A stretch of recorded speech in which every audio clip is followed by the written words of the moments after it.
Good morning and welcome yet again. I said I would do a trilogy where the third part would be about Nisi or #MeToo. Nisi is what it's called in the Yugo, apparently. There's so much to say about all of this that I had to create a list, and I'm going through it today. When it comes to #MeToo, a common mistake people make is believing it's a woman's problem, and so it's also a woman's job to call out men for sexism, for instance. And if a man calls out another man for sexism, he's doing the jobs for women that the women were supposed to do, doing them a favor, and not himself or the world. Nisi #MeToo is about equality amongst all of us. If women get a better deal, men automatically get a better deal. That's how it is when we live together. So Nisi or #MeToo. This video is not going to be about pointing fingers at which men hurt which women, and you will recognize yourself in some of the things, hopefully, that I am talking about in today's video. This applies to everybody. This applies to all. This applies to me as well, not just if you are a man. Every area has its own name for the same phenomenon. And why not? It's widespread because, let's face it, there are men everywhere in the world. More importantly, there are women everywhere in the world. And you wouldn't think so. If you look at Hollywood movies, you see that the ratio, if there are women in movies, usually they fall under, if they matter, they fall under one or three categories. They're either the prostitute, they are the town boy, or they are the mother. The town boy and the prostitute can be combined, and the town boy and the mother can be combined. The prostitute and the mother can never be combined because the mother is supposed to show emotion and the prostitute is supposed to be an object. And furthermore, women are not allowed to be funny because objects aren't supposed to make you laugh. But outside of Hollywood, there's also things like news. There's an overrepresentation in news for men as well. I'm not talking about news anchors and sexy weather girls. I am talking about what you display in news. Like, for instance, let's say there's a protest. You'd say people protest when the clear majority of the people you see are men. You don't say men protest. Because it's also called tennis and ladies tennis. It's also called football and women's football. When it's about the women something, then the gender comes first, and then whatever you're doing comes second. That's secondary. Nobody talks about left-handed tennis or right-handed tennis, even though that is extremely important. The horrible stories that you can read about Nisi are so widespread that even the most extreme stories, the rare cases, are so many that you see this is a clear problem. I will refer to this as male and female.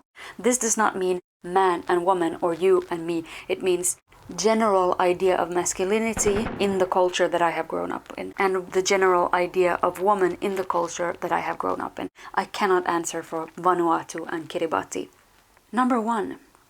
Being a perpetrator is advertised as a luxury. It's not a luxury, it's not a privilege to be a perpetrator. Perpetrator meaning that you are the one who takes control, you're the one who beats down someone, I'm gonna fuck you up, I'm gonna beat you up, I'm the king of kings, I'm the man, I'm the boss. That is the masculine trait of being a winner. The victim is always a loser. So a victim is not worth anything, and a perpetrator is up here. And this is where victim blaming also comes in.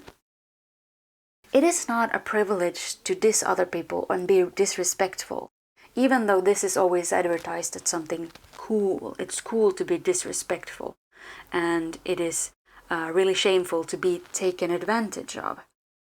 If your disrespect that you show is tolerated, then what you do wrong doesn't matter, and therefore what you do right cannot matter either, and so nothing you do matters actually. It's exceptionally horrible because people need to matter. We need to matter. We need to have a purpose in life.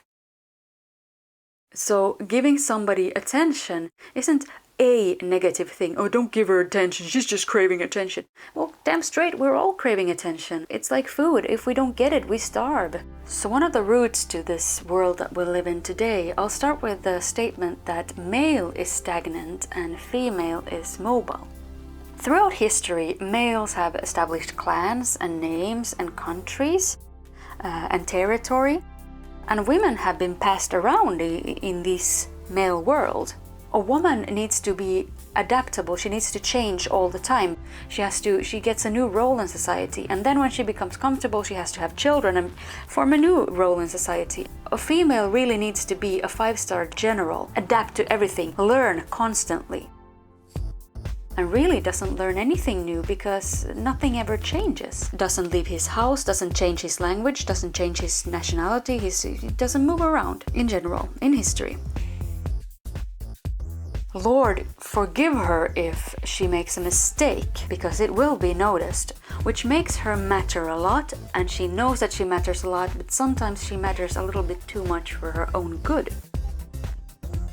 Getting a woman never changing names, never changing anything, starts to matter less, and so male tends to have a need to confirm their existence in the extreme. You have to be the king, you have to be the best, you have to be the fastest, you have to be the strongest, the richest. It is never just enough for male to be good enough. But it's not a competition, it's not sports, it's life.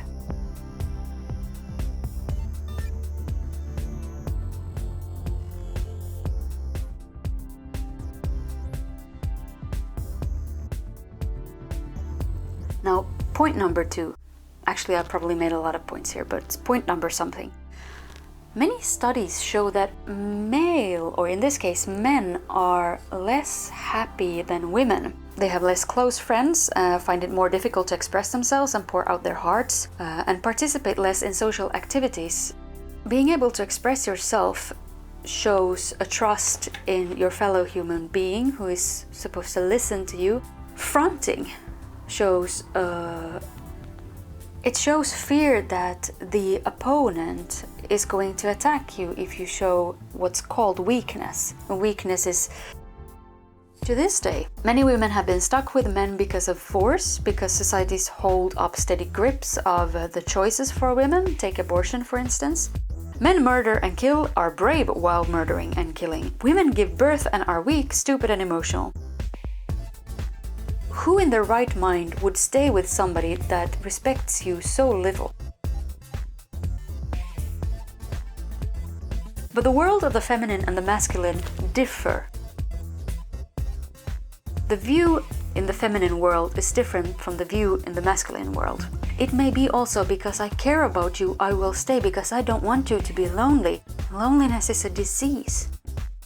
Women finally talk. If nothing changes in the male world while the world is changing, there is no point in living in that world if you can leave. Being alone is a disease. In this damaged world, endorsed by Hollywood movies as well, a man owns sex and sexuality. A man owns a woman's sexuality too.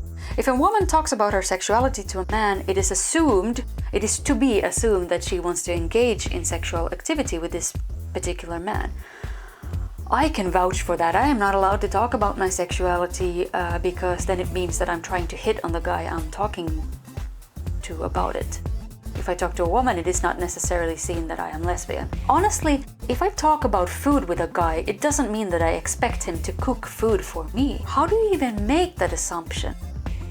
He would be fronting, talking about sex as if a dirty or cool thing, and priding himself in disrespecting sexuality. I think a person who is afraid to cry in front of another person is also afraid to talk openly about their own sexuality. So there it is.